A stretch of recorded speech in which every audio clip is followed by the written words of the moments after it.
السلام علیکم ورحمۃ اللہ۔ صدائے حق کے یوٹیوب چینل پر آپ سبھی کا خیر مقدم ہے۔ پلوامہ سانحہ اپوزیشن خاموش کیوں؟ تحریر ہے آکاش بسٹ کی، جو scroll.in پر شائع ہوئی تھی، جس کا ترجمہ کیا ہے نائب حسن قاسمی نے۔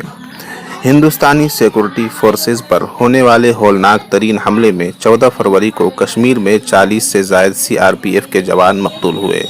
اس کے بعد سے اسی سال کے وسط میں ہونے والے عام انتخابات کے پیش نظر وزیر اعظم مودی اور ان کی پارٹی کے سربراہ امیت شاہ اعلانیہ طور پر اس سانحے کے سیاسی استعمال میں سرگرم ہیں۔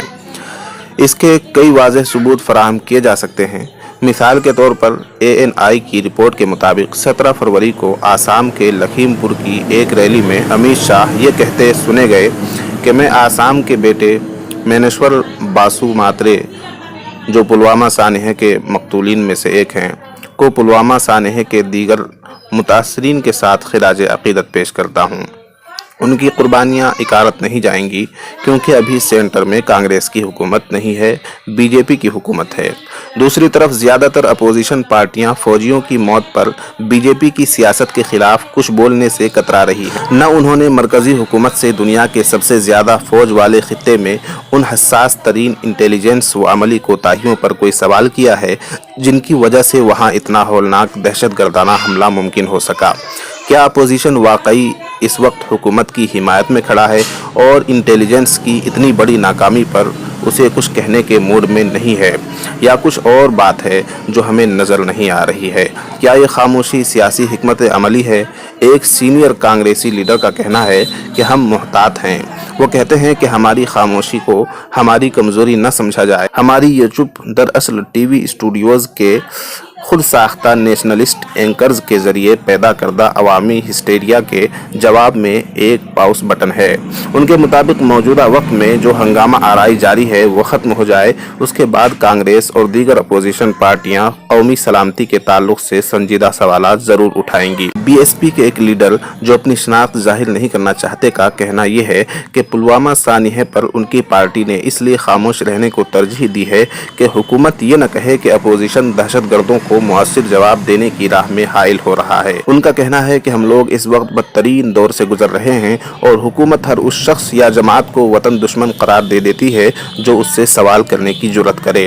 ایسا لگتا ہے کہ ان کی پارٹی بھی عام انتخابات سے قبل اس قسم کے الزامات کے اندیشے سے گھبرا رہی ہے اور گرد بیٹھنے کا انتظار کر رہی ہے۔ سماج وادی پارٹی بھی انٹیلیجنس کی ناکامی کی وجہ سے اس اندوہناک واقعے کے رونما ہونے پر حکومت سے سوال کرنے میں جلدی کرنے سے بچ رہی ہے۔ پارٹی کے ترجمان نوید صدیقی کا کہنا ہے کہ جیسا کہ ہم نے پہلے ہی کہا ہے، ہم اس واقعے پر سیاست نہیں کرنا چاہتے۔ وہ کہتے ہیں کہ ہمیں بدلہ چاہیے اور دیکھتے ہیں کہ مسٹر مودی اس سلسلے میں کیا قدم اٹھاتے ہیں۔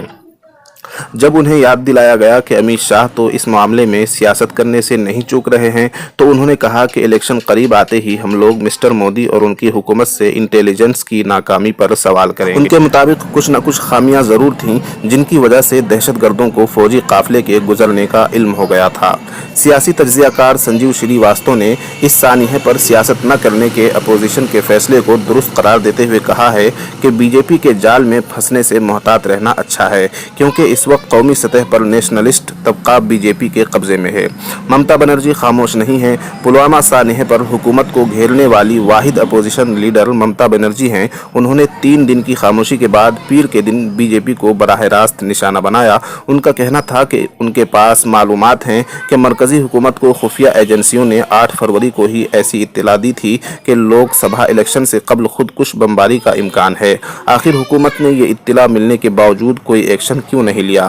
BJP کے ذریعے اس سانحے کو سیاسی مفادات کے حصول کے لیے استعمال کرنے کے سوال پر ان کا کہنا تھا کہ اس اندوہناک دہشت گردانہ حملے کے فوراً بعد ہماری پارٹی اس پر کوئی سیاسی بیان بازی نہیں کرنا چاہتی۔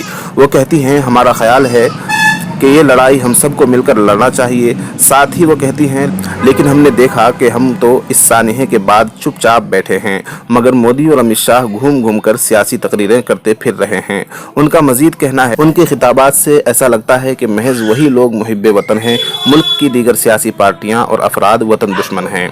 RJD کے نائب صدر شیوانند تیواری نے بھی مودی اور BJP پہ یہ الزام لگایا ہے کہ وہ فوجیوں کی موت کو فرقہ وارانہ رنگ دے کر انتخابی فائدہ حاصل کرنا چاہتی ہے۔ انہوں نے ممتا بنرجی کے ذریعے ذکر کردہ خفیہ معلومات کا حوالہ دیتے ہوئے یہ بھی کہا کہ حکومت ان معلومات کے ملنے کے باوجود کسی قسم کا ایکشن لینے میں ناکام رہی ہے۔ انہوں نے کہا کہ مودی گوالکر کی راہ پر چل رہے ہیں، جو اس ملک کے مسلمانوں، عیسائیوں اور کمیونسٹوں کو ہندو قوم کا دشمن قرار دیتے ہیں۔ وہ مزید کہتے ہیں، لوگوں کو معلوم ہے کہ اس ملک میں کمیونسٹوں کے ساتھ کیا ہو رہا ہے، اور ساتھ ہی انہوں نے ہندو راشٹر کے قیام کے لیے مسلمانوں کو نشانہ بنانا شروع کر دیا ہے اور کشمیر ان کا مرکزی ہدف ہے۔ جواہر لال نہرو یونیورسٹی میں سیاسیات کے استاد اجے گوداورتھی کا خیال ہے کہ بی جے پی اس ماحول کو ختم نہیں ہونے دے گی اور وہ چاہے گی کہ الیکشن تک داخلی سلامتی کا موضوع اسی طرح گرم رہے۔ ان کی رائے ہے کہ چونکہ بی جے پی کی جانب سے ہندوستانی مسلمانوں کو ملک کی داخلی سلامتی کے لیے خطرہ قرار دینا پین انڈیا ایشو نہیں بن پایا ہے، اس لیے اب وہ کشمیر کے مسئلے کو گرمانا چاہتی ہے تاکہ وطن دوستی کے ضمن میں کشمیریوں کا ہندوستان کے لیے خطرہ ہونے کو باور کرایا جا سکے۔ میڈیا کا رویہ۔ اپوزیشن کے کچھ لیڈران بھی یہ کہہ رہے ہیں کہ قومی میڈیا ماحول کو دھماکہ خیز بنانے کے درپے ہے اور ہائپر نیشنلسٹ بیانیہ تشکیل دے کر مرکزی حکومت پر دباؤ بنانے میں ناکام ثابت ہو رہا ہے۔ سماجوادی پارٹی لیڈر کا کہنا ہے کہ ایسے ماحول میں حکومت سے سوال کرنے کی جرات کون کر سکے گا۔ بی ایس پی لیڈر بھی اس سے اتفاق کرتے ہیں۔ ان کا کہنا ہے، دہشت گرد 300 کلو دھماکہ خیز اشیاء اس علاقے میں لے جانے میں کامیاب کیسے ہوئے۔ وہ مزید کہتے ہیں، ہم لوگ سوال تو اٹھا رہے ہیں، مگر میڈیا اگر مرکزی حکومت کا ترجمان بن چکا ہے تو لوگوں کو اس بارے میں کیسے پتہ لگے گا۔